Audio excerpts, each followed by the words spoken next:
Physical destruction of an SSD is an effective way to ensure data cannot be recovered. Since SSDs store data differently than traditional hard drives, simply erasing or formatting the drive isn't always sufficient. Here are several methods for physically destroying an SSD.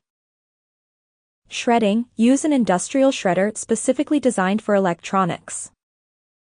These machines shred the SSD into tiny, unreadable pieces. This is one of the most reliable methods, often used by businesses or data centers. Drilling. You can drill multiple holes through the SSD circuit board and memory chips. This breaks the connections and physically damages the NAND memory chips that store data. Drilling ensures that data recovery is nearly impossible. Degaussing. While effective for hard drives, this is not as reliable for SSDs because they use NAND flash memory instead of magnetic storage.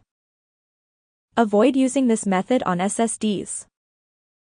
Hammering. Smash the SSD with a hammer until the memory chips are thoroughly shattered. Focus on the small black NAND chips as they store the data. This is a quick, manual method, though it requires care to ensure no chips remain intact. Incineration. Burning the SSD at high temperatures will destroy the internal components.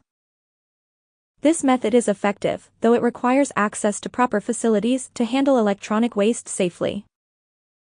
Acid or chemical destruction. Submerging the SSD in strong acid, such as hydrochloric or sulfuric acid, can dissolve the memory chips.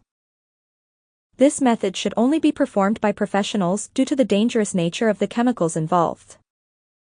After any of these methods, ensure you properly dispose of the e-waste according to local regulations.